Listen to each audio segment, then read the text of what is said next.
Maayong adlaw na usab din na kaninyo mga ka-farmers. Kinsa ba sa inyo ang wa makailaan ning akong gipakita mga ka-farmers to kini siya oh. Kini. So kaniadto mga ka-farmers, ilado jud kay ni diha sa matag balay mga ka-farmers no, diha sa mga bukid-bukid bisan og diri sa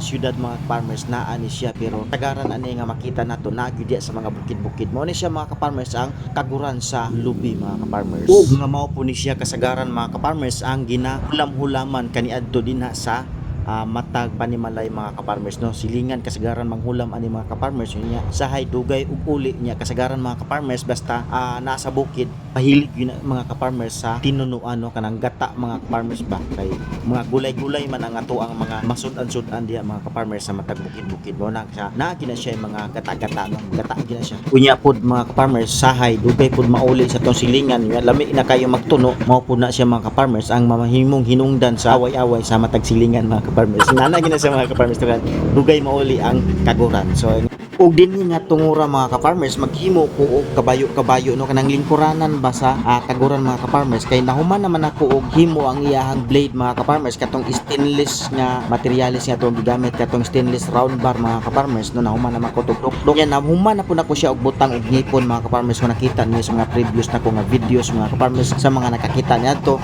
nahuman na gyud nako sa mga ka-farmers ug ang kulang na lang kining paghimo og kabayo mga ka-farmers no, kato akong gihimo mga ka-farmers nga mura siya og surfing board gani mga ka-farmers no, mauna na siya so makita niyo mga ka-farmers gibuhatan ako na siya og detail. So ang kanyang itsura no, yung tinatrabaho po natin ayan ito po ang kanyang body ayan, kung pinapakita ko po sa inyo nung mga nakaraang video mga ka-farmers na parang surfing board no, ayan. So makikita nyo na ngayon mga farmers kung ano talaga itong gagawin ko na.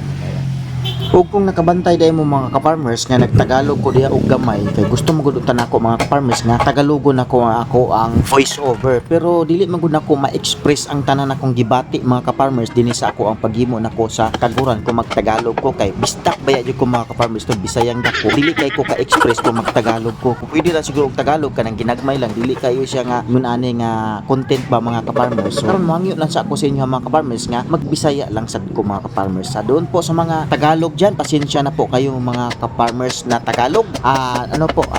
Mahirap po kasing magsalita ng Tagalog kaya di ko po talaga ma-express ng mabuti itong akin pong nararamdaman pala tungkol po dito sa kunpuran mga ka-farmers. Gusto po sana nga na masabi ko po lahat ng gusto kong masabi tungkol dito mga ka-farmers kaya po minarapat ko po na Bisaya na lang po muna. At mayroon din naman pong mga Tagalog na nakakaunawa po ng Bisaya po mga ka-farmers. Pero sa video na ito mga ka-farmers, hayaan nyo po muna akong mag-Bisaya. So, panti na mga Bisaya. Nahuman na din po panangit. So, muna ni siya mga ka-farmers na Bisaya. No? Ako na ni siyang gibutangan na nako siya glansang mga ka-farmers nga Bisaya. Kaya aron nga, mupilit na ni siya, mudikit na ni siya. Baga actually, ganihar yun din ako ng gisugdag glansang mga ka-farmers. No? Pero saon man nga, naamba mong ko i-explain ko diri kadali mga ka-farmers. No? Para masabtan po siya daghanan ba nga nganong usahay magbisaya nganong usahay magtagalog pero daghan mo gud ang makasabot mga ka-farmers na Bisaya no? So, kung magtagalog ko kay kung magtagalog ko daghan kayo ang mga Bisaya nga kay balo na magtagalog ko makasabot na sa Tagalog na pinulungan mga ka-farmers mo na siya nga gusto gud ta nako nga mag speaking Tagalog ko diri sa ako ang mga content nga gipanghimo kay nakaibalo ko nga ang mga Bisaya no explore na sila nining maong Tagalog nga pinulungan mga ka-farmers pero galing lang mga ka-farmers ang problema lang gyud kining ako ang dila no kay dili man gud kaayo hawd ni ako ang dila kay kini naging dili kayo na to ginagamit ning pinulungan nga Tagalog mga ka-farmers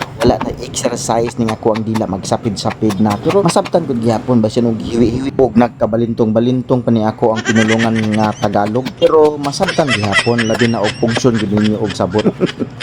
function lang gid siya magsabot mga ka-farmers kay sahay lagi tay pinulungan mga ka-farmers nga dili kay nato masulti og tarong no imo na lang siyang sabton true sa kuan mga ka-farmers kanang gitawag nato og context clue maulam sa dani tama ba to kung ginyo layo na kayo ako ang istorya mga ka-farmers ba diri sa kong gihimo nga content no nana may nun ta naabot sa lingwahe ani mga ka-farmers dapat diri ang ato ang voice over mga ka-farmers kung unsa ni ato ang gibuhat no diri sa ato ang gitrabaho kay aron nga masabtan ni ato ang gitrabaho mga ka-farmers pero niabot naman pud ko hinuon sa lengguwahe so pasensya na mo mga ka-farmers sa giganahan naman ko explain noon mga ka-farmers kung ngano nga nagbisaya ngano nagtagalog mga ka-farmers no pero ara papadayon na nako ni siya mga ka-farmers no kinatong gibuhat karon mga ka-farmers naghimo na pud ko og kanang bangag nga murag bagis pa mga ka-farmers no kay balo na mga panday kining paghimo aning kabayo mga ka-farmers sayon ra gyud no labi na kato nga nagtrabaho anang mga balay no kanang manghimo og balay ba panday sa balay mga ka-farmers sayon ra kay basic ra gyud kay ni sila pero sa mga wala pa pud kay bawo ng mga ka-farmers no mamalihok lang pud ko ninyo uban ni ko mo ganiha pa utan ko istorya no kining pagpauban ako diri sa kuang video kasi aon man nga layo naman kay ko giabtan gud mga ka-farmers sa kuang istorya so mo ni siya mga ka-farmers ako na siyang gibuslutan to no naman na buslot ang narito na po mga ka-farmers ang buong mukha ng atin pong ginawang kabayo mga ka-farmers na ito po yung sinasabi ko po mga ka-farmers na kabayo na siyempre kabayo lagyan natin ng paa yan po mga ka-farmers matibay po ito mga ka-farmers na ayan kita niyo po dito yan po dito po yung kanyang breeze yan siyempre dito po ang nakadikit po yung kanyang ano po mga farmers yung kanyang blade yan po ang kumpletong looks ng atin pong kudkuran ng niyog mga ka-farmers pwede po ito itapon-tapon kahit saan kasi ano to matibay yan. Sa mga nais po nga na magkaroon ng ganitong kudkuran po mga farmers exact location po natin dito lang po sa Purukuno Barangay ni Visayas, Panabo City.